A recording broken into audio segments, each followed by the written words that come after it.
Assalamualaikum warahmatullahi wabarakatuh. Di sini, saya akan mempresentasikan hasil PowerPoint saya dari jurnal yang berjudul Perubahan Penggunaan Lahan dan Kelestarian Produksi PLTA Way Besai di Lampung, yang ditulis oleh Bambang Suharto, Cecep Kusmana, Dudung Darusman, dan Didik Suhajito. Jurnal ini adalah jurnal penelitian hutan tanaman, volume 9, nomor 1, Maret 2012, halaman 25-34. Dosen pengampu mata kuliah hidrologi, yaitu Dr. Insinyur Slamet Budi Yuwono, MS, Dr. Insinyur Gunardi Dewinarno, MSI, Dr. Hajah Baina Sari Dewi, SHUT MP, dan Mahia Kartikasani, SHUT MSC. Saya, Nadila Ivana Salsabila, NPM 201415138, mahasiswa dari jurusan Kehutanan tahun 2020, Fakultas Pertanian Universitas Lampung.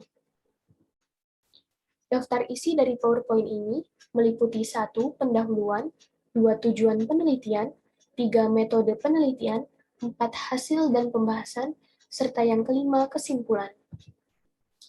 Yang pertama, pendahuluan. Pertambahan penduduk di Kecamatan Sumberjaya, baik yang terjadi karena pertumbuhan maupun migrasi dari daerah lain, menuntut tersedianya lahan garapan untuk usaha tani dan pemukiman.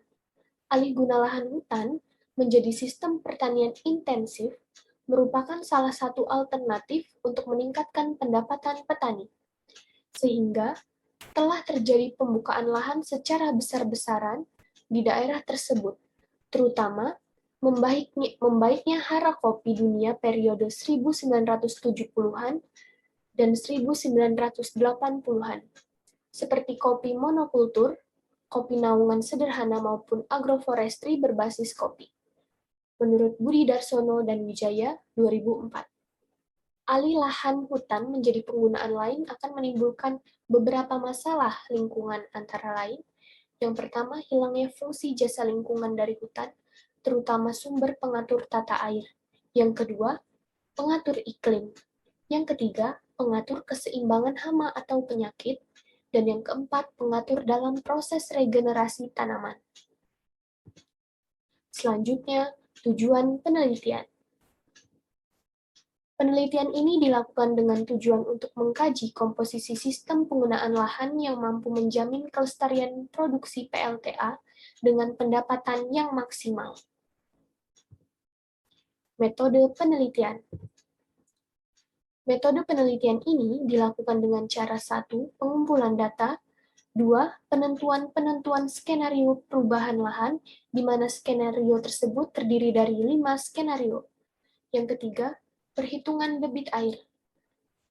Terdiri dari curah hujan harian, kemudian intensitas hujan dan waktu untuk infiltrasi, intersepsi, infiltrasi dan aliran permukaan, kemudian evapotranspirasi, kemudian pelepasan air tanah menuju ke sungai, serta jarak atau rounding distance. Hasil dan pembahasan. Total pendapatan PLTA Way Besai terbanyak dihasilkan pada skenario penggunaan lahan monokultur, sedangkan terendah pada pola penggunaan lahan hutan seluas 84%. Di sini, tertera tabel 2, yang di mana tabel 2 tersebut debit sungai, produksi listrik, dan total pendapatan PLTA pada berbagai skenario penggunaan lahan di lokasi penelitian. Di sini, ada diagram alur proses hidrologi pada gen River. Penurunan debit air yang digunakan untuk menjalankan turbin berakibat pada penurunan produksi listrik dan akhirnya pada nilai pendapatan PLTA.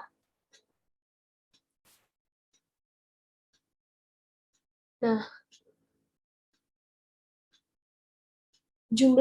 jumlah debit air, produksi listrik, dan pendapatan PLTA pada tiap-tiap skenario perubahan penggunaan lahan berbeda-beda.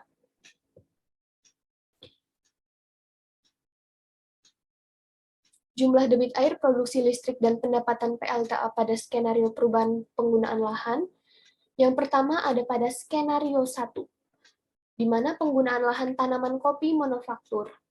Artinya, merubah semak belukar seluas 2.168 ha, 4% dari total lahan aktual di Kecamatan Sumberjaya, menjadi kopi monokultur.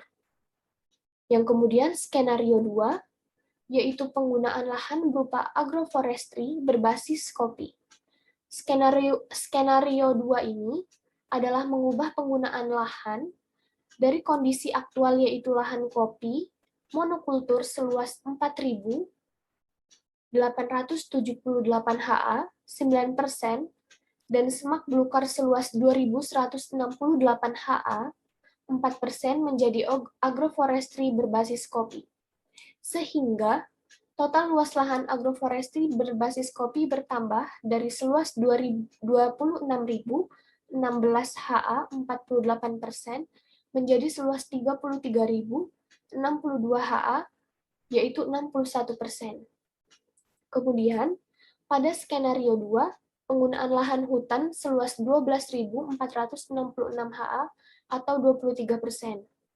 Skenario 3 ini adalah mengubah penggunaan lahan dari kondisi aktual dari kopi monokultur seluas 4.878 atau 9% dan semak belukar seluas 2.168 ha atau 4% menjadi hutan. Sehingga total luas lahan hutan bertambah dari seluas 5.420 ha, 10%, menjadi luas 2.466 hektar atau 23%. Selanjutnya ada skenario 4, penggunaan lahan hutan seluas 30%, yaitu mengubah penggunaan lahan dari kondisi aktual, yaitu kopi monokultur yang seluas 4.878 hektar, yaitu 9%, dan semak belukar seluas 2.168 hektar yang sama dengan 4%, menjadi hutan, dan mengurangi luas lahan penggunaan agroforestry berbasis kopi seluas 4.878 hektar atau 7%.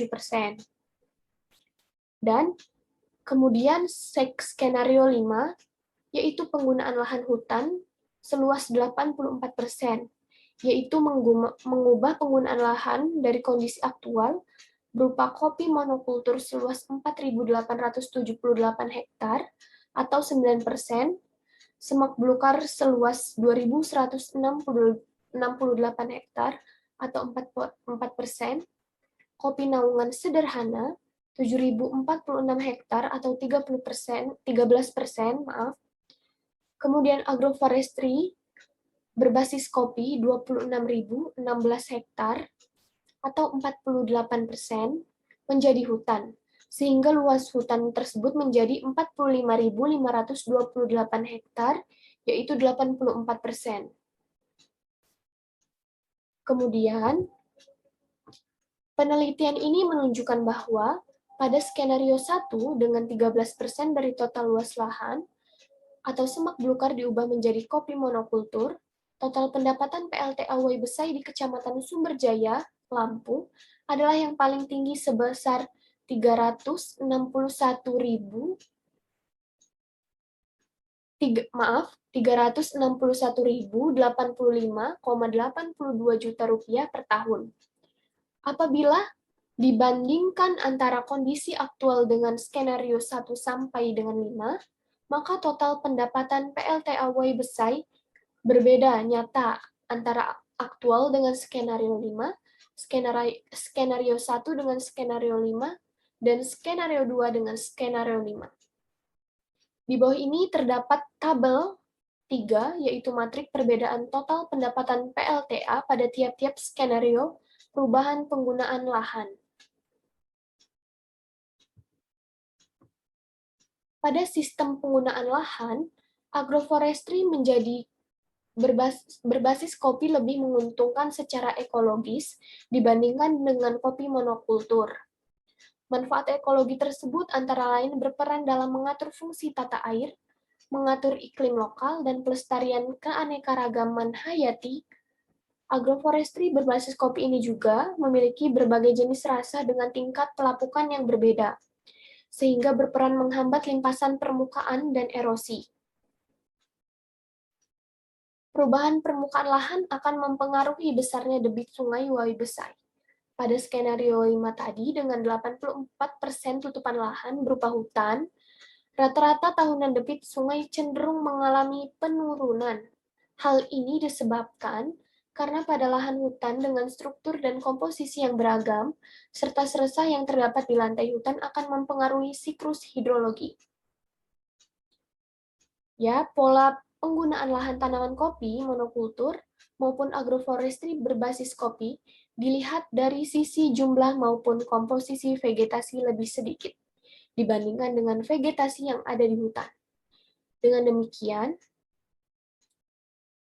tingkat evapotranspirasi di lahan hutan lebih tinggi dibandingkan di lahan tanaman kopi karena tajuk tanaman yang menahan air hujan dan akan menguapkan kembali ke atmosfer lebih rapat, serta air yang sampai ke lantai hutan lebih sedikit, sehingga jumlah debit rata-rata per tahun semakin berkurang dengan semakin luasnya lahan yang berhutan.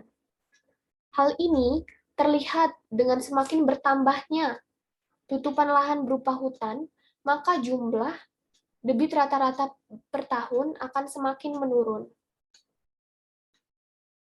Selanjutnya, gambar 4 ini menunjukkan besaran debit sungai yang dihasilkan pada berbagai skenario pola penggunaan lahan. Hasil simulasi dari 5 skenario terlihat bahwa tingkat debit terendah dihasilkan pada skenario 5, yaitu hutan 84%, sedangkan debit tertinggi dihasilkan pada skenario 1 atau monokultur. Gambar 1 menampilkan besarnya debit pada beberapa skenario pola penggunaan lahan. Dengan demikian,